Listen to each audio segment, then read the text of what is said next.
Welcome to the Vibrant Community Speaker Series. We're really excited tonight to have three amazing folks with us here.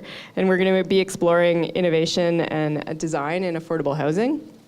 And so we've got a range of perspectives, and that was also by design. And so we've got a developer, an entrepreneur, Crystal's from the local government sector from the city, and we've got an executive director of a charitable organization. And from our perspective at Urban Matters, that's what we need to start to address some of these challenging issues, especially around affordable housing. And so before I move on, I just want to really quickly introduce Urban Systems. Urban Systems, we're an interdisciplinary professional services firm. So what that means is we do community development. We have a host of civil engineers, landscape architects, planners, land economists, and other professionals who are working in our communities to create vibrant places. And a number of years ago, we were noticing that we wanted to have a different type of business model to deliver on applied social innovation in our communities and in a way to address really complex issues that our communities are facing, and that's Urban Matters. We were created to deliver on that applied social innovation. And so our mandate and what we do is we deliver bring real solutions to life in the social serving sector in a sustainable way. So we are a social enterprise, and that means that we really invest in doing business well, but also combining that with social challenges and social problems and really moving those forward. No one individual or actor can solve the housing challenges that we're seeing in our communities, and we need to be bringing the right diversity of perspectives together to deliver solutions. And so that's our goal for tonight. We want to unearth some different perspectives about affordable housing. You're free to challenge each other, challenge the audience, we hope, and hope to reveal some opportunities for future collaboration. So with that, I just want to really quickly now introduce our panel. So thank you and welcome, and thanks for being here. So Crystal Kajener is the Director of Housing and Homelessness at the City of Edmonton. She's formerly worked in the real estate branch at the city. She's a communications professional, and we're really excited to have her here tonight with her perspective. Cam McDonald is the Executive Director of the Right at Home Housing Society. Cam's been involved in housing and affordable housing for over 20 years, and began with right out of school working at an overnight shelter and learning how difficult it was to house individuals with addictions. So that was where Cam's passion started, and so he'll be sharing more with us. And Lee Prevost is part of our team at Urban Matters. He's the housing development lead with us. He's been with Urban Matters for 2 weeks, so we'll take it easy on Lee. But he's been a market housing developer. He's shifted into delivering sustainable and affordable housing in his own business, and then managed to get the City of Calgary to hire him for him to deliver their affordable housing strategy. And so he's really working with us and with the communities to find creative ways to accelerate the delivery of affordable housing units. So we have a diverse panel here tonight. So let's start off with a question for you, Cam. You've been involved in affordable housing in Edmonton for, as I've said, over 20 years, and in a host of different capacities. So give us a sense of the big picture from your perspectives. What are the trends in housing affordability or lack of affordability in the city? Give us a sense of the picture. Thank you. One of the things that comes to top of mind for me is that when we look at Edmonton as a whole, I think we see that there's close to 50,000 households that are in core housing need. They're spending more than 30% of their income on housing. What that means to me is that that's a lot of people that are either in poverty or on the brink of falling into poverty. And one of the things that I believe in, and that our organization truly believes in, is that housing, affordable housing, actually lifts people out of poverty, even though their income may remain low in terms of their net income on a yearly basis. the housing really, affordable housing really lifts them out of poverty. And with that, I think when we look at the mayor's task force to end poverty in a generation or however long it's going to take, I think housing and affordable housing is uniquely tied to that. And so when we're thinking of, I'm approximating here, but if we're thinking of close to that 50,000 households in Edmonton in core housing need, and you've got about close to 500,000 households in Edmonton and another, I guess, 20,000 social housing units or affordable housing units. What we're really getting at here is that we really need to have about 20%, 18 to 20% of our housing stock as affordable. And that might mean non-market housing, right? So housing that isn't tied to the market. It's has some government subsidy attached to it or some incentive to make it perpetually affordable. And I think when you look across Edmonton as a set of communities built at different times in history, you've got some parts of the city that have built forms that will never be able to accommodate that 20% or 18% affordable housing. You've got some already in the inner city core that have more than that. And so I think it's a daunting task on how you get that affordable housing stock, that non-market housing stock, spread throughout the city in a meaningful way. So I think that's one of the key drivers that are going on in the city of Edmonton right now in our community. Fantastic, thanks. So Crystal, you're deeply involved in the housing file at the city. So you're involved. The city is involved in a host of housing affordability initiatives, and Cam's mentioned a few of them. Give us a sense of what's the breadth of activity that the city's involved in, and what's top of mind for you. Thank you for the question. In terms of deeply involved, I've been deeply involved for about 2 months in this role, so I'm also new. But I do have a lot of experience in government and at both the political side and on the administration side. And I have a little bit of background in the real estate branch of the city, and so it's not a new topic for me. I was really excited to take on this role as Director of Housing and Homelessness because I think it's a really interesting time to be involved in housing at the City of Edmonton. To start, we have a mayor and city council that's very publicly and strongly committed to affordable housing. The mayor himself has used language like this is going to be one of his biggest priority this term in the way that getting LRT funding and advocating for the LRT was last term. And so in addition to that, we also have renewed commitments from the Alberta provincial government and the federal government, which both released housing strategies last year. And we expect we'll have generous funding programs as well to accompany those. And so in addition to that, I think there's been a bit of a transition. We've moved into a new department at the city, and so we're in the Citizen Services Department, and with that comes opportunities to look at how we've been doing things and what might exist moving forward.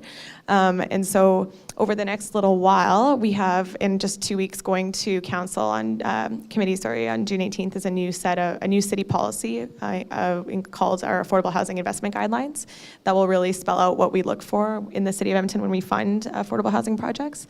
And in August, we're coming back as well with 2 reports, one on initiating a citywide affordable housing public information campaign because we recognize that one of the barriers to getting more affordable housing built is helping to sort of spread awareness and understanding and education with our citizens around what it means for affordable housing or to have affordable housing, why we need affordable housing, and why it's such a critical priority to ensuring the long-term prosperity of our citizens and our city as a whole. And so that's a really exciting opportunity, I think, to start having those conversations with our citizens. And then we're also looking at coming back with a strategy around how we can really put a lot of focus on hitting our targets around permanent supportive housing, which has been a challenge to realize our aspirations, I suppose, in that area for the last 10 years. So yeah, there's a lot going on. We also are heading into new operating and capital budget cycles, so we're hoping that will help secure additional resources for housing. And yeah, it's a really exciting time to be involved, and I'm looking forward to working with Cam and many of the other providers that are in the room today as well. Fantastic. Thanks, Crystal. So just as a quick follow-up, is that, are the affordable housing investment guidelines, is that going to aim to get to Cam's point around sort of the integration of 18 to 20% of housing units? Is that what it's getting at? Or? Yeah, absolutely. The base, sort of what spurred the conversation around the guidelines and the need to look at how we've been doing things is this idea that that the affordable housing is the key to diverse and inclusive communities, and we need affordable housing in all parts of the city, not just in one area. And so definitely one of the components of those guidelines is looking at how do we ensure inclusive and integrated communities and affordable housing is available to residents in all parts of the city. Fantastic. Thanks for that. So when we think about inclusive and diverse communities, so design is a huge component of how we do that. So Lee, why is design so important for affordable housing? Yeah, I love that question because the numbers we've been talking about here, I think Cam started off by saying 18 to 20% of units in Edmonton need to be in the affordable housing realm to satisfy that need. That's the exact same number that we have in Calgary. And it's a number that hasn't changed in 25 years, whether or not the economy is booming or doing poorly, it always remains consistently the same. So if you think of 18 to 20% of new units being built, that's basically 1 in 5, being in the affordable housing realm, you need to think of how that's going to impact the community you're going into. And in every instance of development that I've done, design has been a critical part of getting community acceptance to what you're working on. So that's part one. Great design makes people feel better when they go by. It makes them feel better about the community they're in. And right or wrong, it actually makes them a little bit more accepting of the people who are living in those units. The other part of it is on the other side, on the tenant side. Imagine this space that we're in right now. I came in here this afternoon and I thought, wow, this is an incredible space. And I wasn't surprised when someone told me that it's an innovation space. So it's supposed to make you feel innovative, supposed to make you think creatively. It does that. It does that with the materials that are in here, the open spaces, the lighting. I love the exposed mechanical, the choice of materials. And design can make you feel in certain ways. And so affordable housing is tackling a population that's been oftentimes left behind. And so if your design can make people feel welcome, can make them feel excited about where they are, you create a sense of place, a sense of pride. And I think that's really important in this community. So Cam, you've been creating that sense of place for over 1,000 residents of Edmonton for at the Right at Home Society and Right at Home Housing Society, sorry. And I understand that Right at Home also manages the housing and associated support services as well as develops them. So tell us a little bit about the model that allows you to deliver and sustain this affordable housing.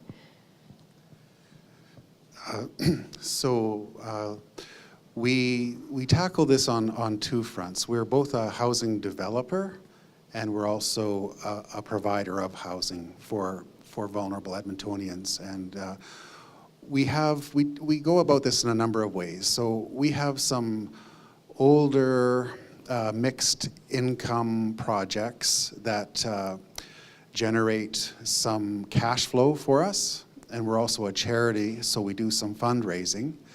And with that, we generate capital, and that capital becomes the seed money we need to leverage either favorable financing rates through CMHC or government grants or government investment.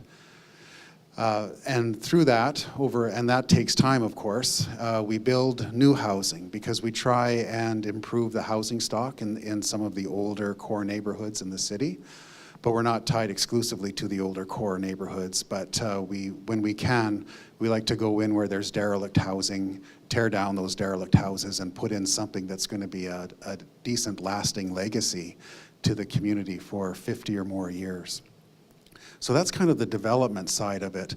But just as importantly is how we manage and operate our buildings. So we provide a supportive management model, and I think what differentiates us from many of the conventional housing property management companies out there is that we put in a lot of resources into the human side of things. So we have a large number of staff members for a relatively small number of residents. And so that enables us to build trust and rapport with our tenants. It helps us create a sense of home. It helps us create a sense of community in the building and helps helps those tenants liaise into the community, so they are better able to fully participate in the community. Another little interesting thing that we do, but I think it's really important, is that we provide job opportunities to many of our tenants. We call that our casual labor program. And some of the tenants that we have, they typically can't work 8 till 4, 5 days a week, so we make some accommodation there. And we give a lot of part-time employment, and then we have some tenants that actually work full-time for us, doing suite refurbishment, carpentry, janitorial, and I think that's a really important part of what I do what we do as an organization, and really helps improve the tenants' quality of life. So that's our operating model and our development model. Yeah, I think that I love that model, the part where you're talking about providing some employment opportunities for the tenants of your buildings. And I think when I think of affordable housing, I think originally I started focusing on just delivering units, and I thought that was the great solution. And the more time I spend in this space, the more I realize that it has to be the next step and the next step beyond that. And that's one of the opportunities, is providing employment opportunities, be it incubator opportunities like for maintaining and caring for the building, be it commercial retail that's put into the building, and then people who are in the affordable housing suites are able to work in there. Doesn't matter what the idea is, but I feel like we have to do units, and then we have to do plus, and then plus again.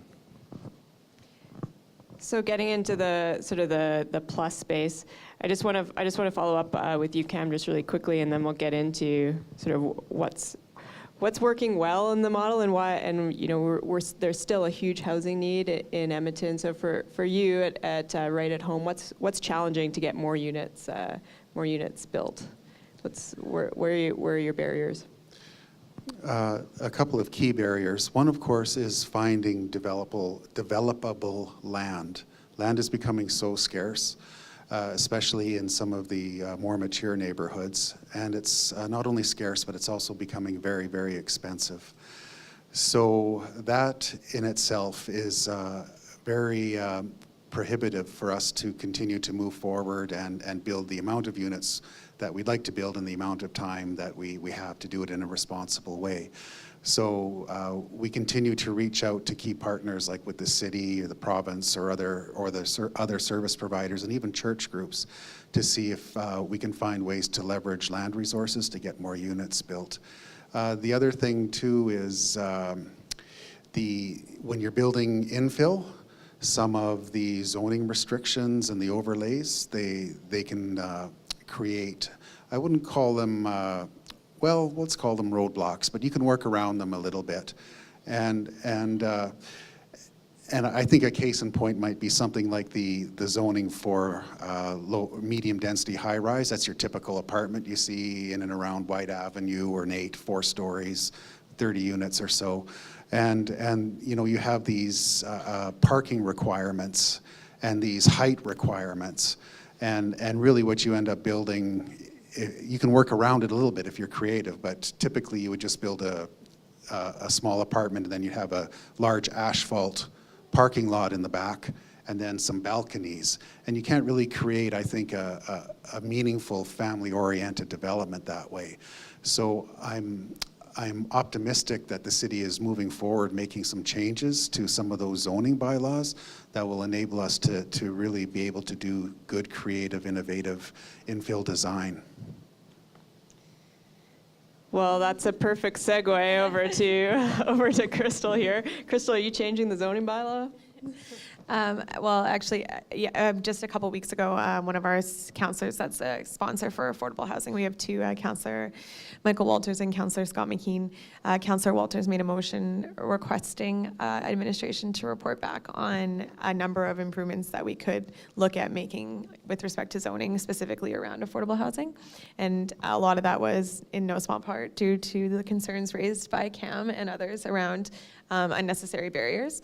And another positive thing I'll just note too, which I think adds extra impetus to encourage cities to move this way, is in the federal government's National Housing Co-Investment Fund, they've acknowledged that cities are an important partner in housing, which is sort of it's new still that they're starting to involve and acknowledge cities. And one of the positives of that is that when they're ranking and scoring projects, they'll look at, they either require a municipal or a provincial contribution.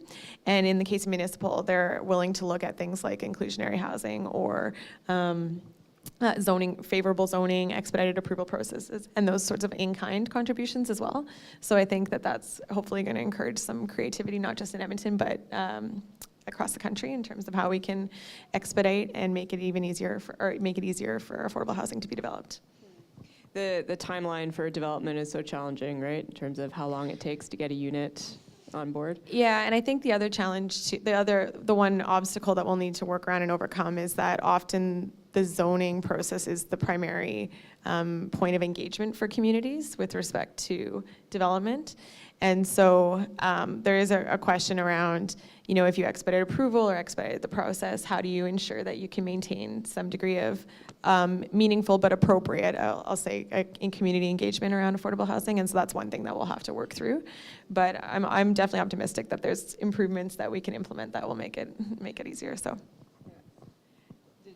Yeah, I think it's great. It's great to hear that the City of Edmonton is looking at that streamlined process. That was one of the things that we were able to get the council in Calgary to approve, was a streamlined process as part of our affordable housing strategy. And I won't get into too many of the details, but what's really important is files that would come in from now on that come into the City of Calgary that have 20% or more affordable housing units get put into a priority process where they go right to a senior planner. The senior planner takes them to the top of the pile. They have hundreds of files to work on. And their role is to identify challenges with the development and then put representatives of the areas that have challenging development. So it could be parks because there's a landscaping component that needs to be addressed. Could be people from waste and recycling, people from roads. And then you get together with the architect, the owner, and all of the people in the city department, and your role is to sit there and figure out the compromises that get you to an outcome at the end of the day. It's very outcome focused instead of checkmark focused. And the remarkable thing about it is they actually made a commitment around the timeline. So I don't know what timelines for development are in Edmonton. In Calgary, a development permit with land use is typically 1 year, another 6 months for a building permit. Their commitment was to get through that process in 6 months, which is an incredible commitment from a developer standpoint.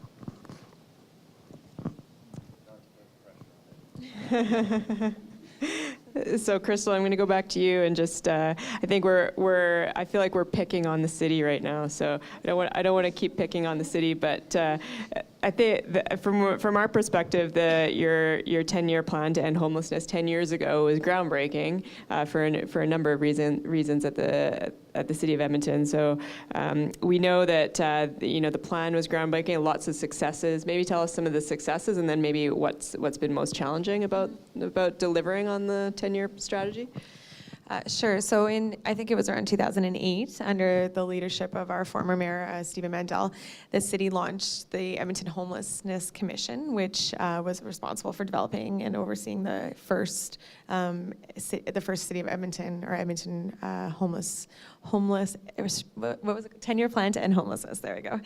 Which has since then been very diligently and passionately stewarded by Homeward Trust, which is one of our key partners in the housing sector in Edmonton. They're a community-based organization, if those words mean anything to anyone. And so I think some of the successes we've had is that certainly in terms of chronic homelessness and street homelessness, I think the Housing First, the scale of our Housing First implementation is quite significant relative to other parts of the country. Just give folks a sense of what Housing First means. Sure. So Housing First, and I know there's someone here who could speak much more eloquently than I on this, so I'll try not to mess it up.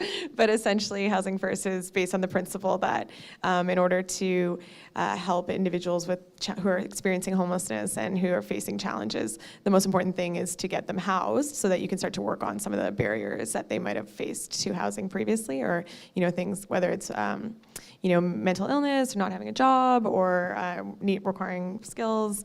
I'm sure there's a host of other barriers that one can think of. And so the notion, it's sort of a short-term intervention that focuses on just providing housing. And usually in Edmonton, the main way it's been done is through through market housing and a rent subsidy, private market housing, or through one of our key partners, Home Ed, which is the City of Edmonton's nonprofit housing corporation. And so that's worked really well. I think in one real challenge though with the model has been that housing first is only the beginning of the solution. Once in the long term, you need people to be able to transition into affordable housing. And the shortage of affordable housing, I know, is a barrier to the success and the outcomes around that.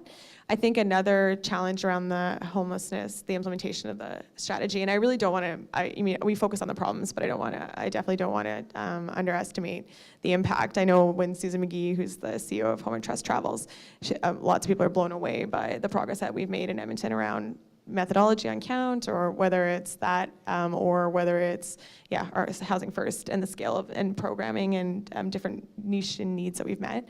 But I will say one of the biggest challenges that Susan acknowledges and we see at the city and our council is very aware of is the lack of permanent supportive housing in Edmonton. And so we had a goal under the 10-year plan to develop 1,000 units, and we only developed just over 200. And for those who don't know, I guess I'll just say permanent supportive housing. It's in Edmonton, when we talk about it, we're normally talking about housing that's targeted to the former chronically homeless and the most hardest to house. And it involves housing with a really high degree of on-site support to help individuals. And one of the best known examples in Edmonton with the highest level of supports is Ambrose Place, and Cam is one of the developers of that. So you could speak more to that.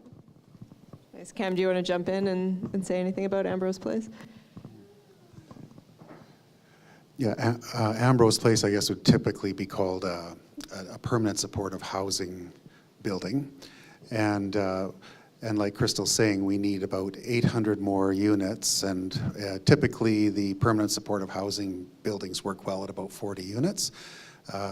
It's a way we found that it helps people find community in the building, so that they're not like part of this big several hundred unit project where they're kind of put aside. They actually are part of a community. But Ambrose Place is focused on providing cultural-based supports for homeless Indigenous folks and overcoming trauma. And it's a place of healing. So it's got a very special purpose and place in our community. And when we look at the homeless population, the Indigenous representation there is really in high proportion in relation to other groups. So we're hopeful that we can actually try and help facilitate the development of more places like Ambrose Place in other communities in and around the city.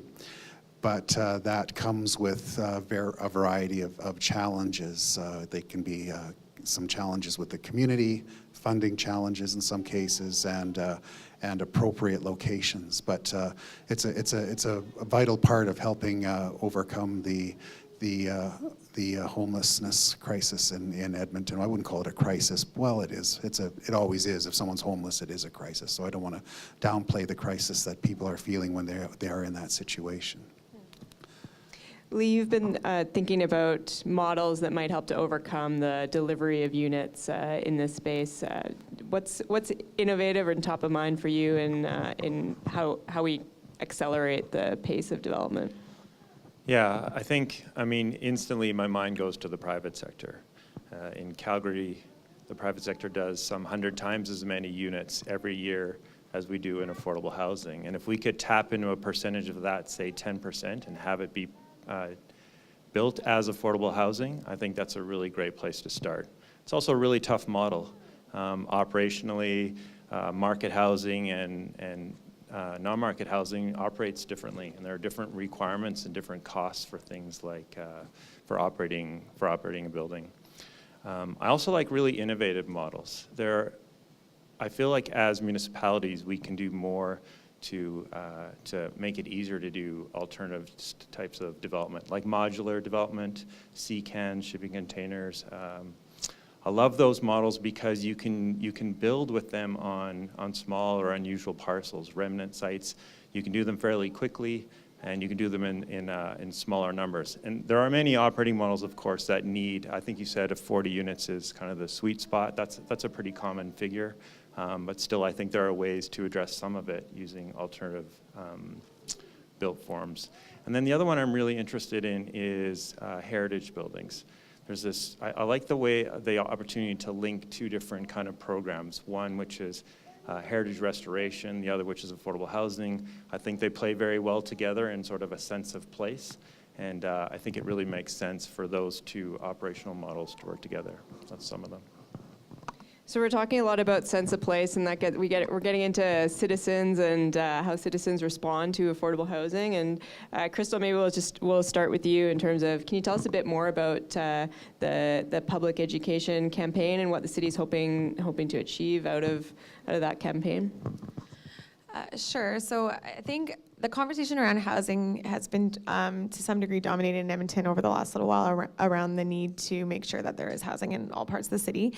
There was, I think, starting in around 2006 when the city, if you recall, if you were living in Edmonton at that time, there was, the rental market was really tight. There was a tent city that had sprung up near Bissell Center on an empty lot, and there was a lot of attention being paid to the rising rates, the tight rental market, the cost of rent, and the fact that there was a lot of working poor that could not afford housing in Edmonton. And at that time, Premier Stelmach had launched a task force on affordable housing, and the eventual result of that task force was basically the province committing over $1 billion to affordable housing in Alberta. And so at the city, we saw, I think, about $110 million out of that. And as a result, and then the province also directly was funding in Edmonton as well. And so at that time, there was a huge increase in the amount of affordable housing that was being built. And a lot of it was being built in sort of the northeast part of the city, from the inner city out northeast. And that's because land values, I think, well, I don't want to speak to the providers, but I'm assuming that's because the land values there are the most affordable. And so in a few inner city communities, about 5 communities, it created quite a bit of tension. And so that led to a lot of conversation at committee and council around how do we ensure that, it's not affordable housing isn't concentrated.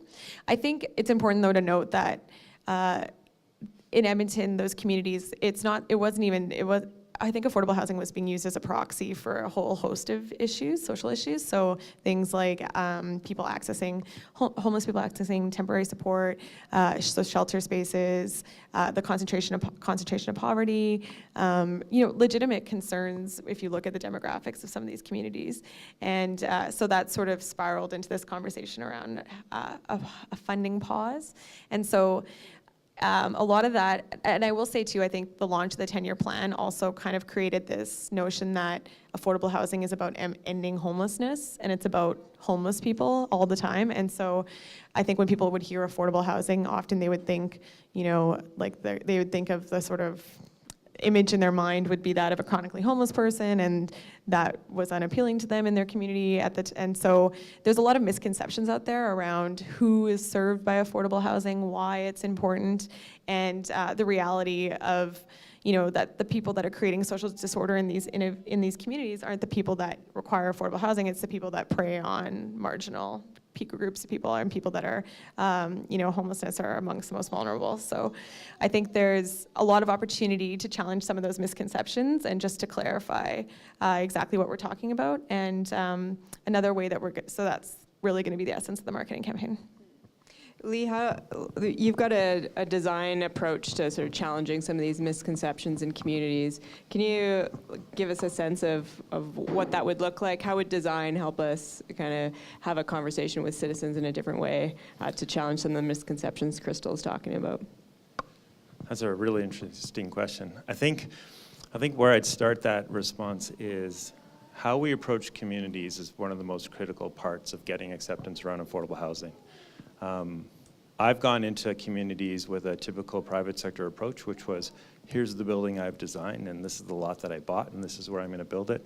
And I'm here to listen to what you think about it. But for the most part, if anything that isn't going to impact my ability to get approval, I'm probably not going to listen to. I've used that approach earlier in my career. What I found when it comes to affordable housing, if you can go to a community before you've got any concepts of any kind, you've got the land and that's it, go with a blank page. And then you can start to ask questions around what is important to people in the community. less so, I think, around specifics, more so around values, because that's what you're trying to figure out. What does this community value? If you can figure out some of that, you can go back with your conceptual drawings and you can start incorporating some of those values into what you're working on.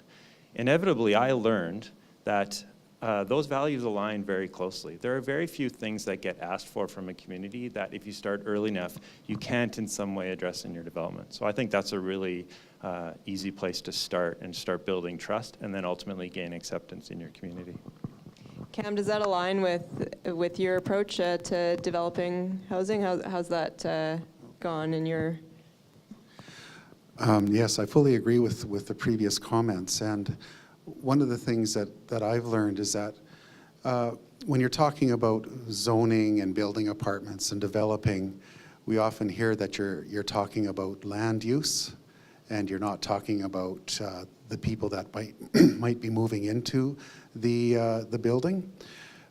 Well, that's true to some extent, but I think when you're going into a community and you are going to be impacting the people that are living there, the neighbors that are there, you know, you can't come in with a heavy hand and say, this is the permitted use of the land and we're doing what we're going to do.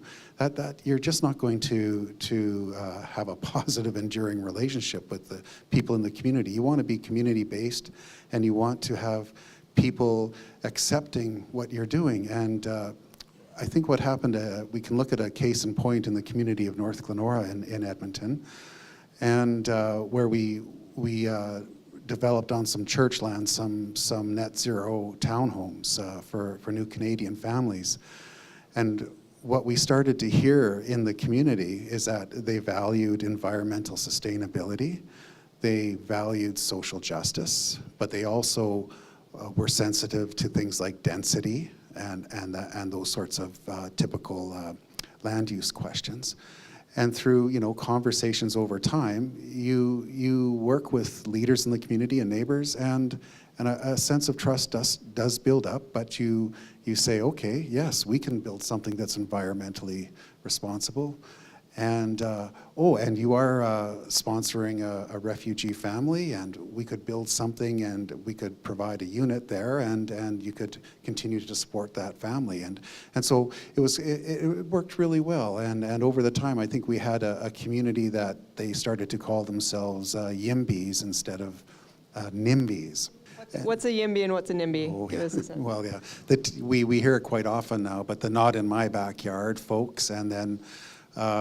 When we did a rebrand a few years ago, and it says, is the glass half empty or half full? And so when we're going into a community and we want to engage a community and build something that we think is a good fit and the community thinks is a good fit, well, then yeah, it's a YIMBY situation. And we even have a little YIMBY campaign. If you go on our website, you can become a YIMBY, and we'll send you some updates when we do our blog and blog updates and newsletters and things like that. But it's a way to change the conversation a little bit. And quite often, when people are facing change in their community, it's very easy sometimes to just say, oh, you're a NIMBY. But when you talk to people, they're really not, right? It's just how we start to frame the conversation so we gain some mutual acceptance upon what we want to do and how important it is to have diversity in your community and that sort of thing. So yes, in a nutshell, that's our YIMBY campaign, and yeah, I'm glad to see we have lots of YIMBYs here. Thanks. So diversity of conversation, I'm hearing, is a key theme, and from all of you. But I'm curious, like we're citizens here, all of us, and I'm curious from all of you what citizens can be doing to help accelerate and make sure that we have the right types of affordable housing in our community. And so how do you see the citizen's role? What's kind of food for thought for this group? Anyone can take that one first. I think from a development standpoint, being active in your community when developments come in, it's almost exclusively people who are in opposition to a new affordable housing development that show up at those engagements. And so we only hear a small portion of what the community thinks.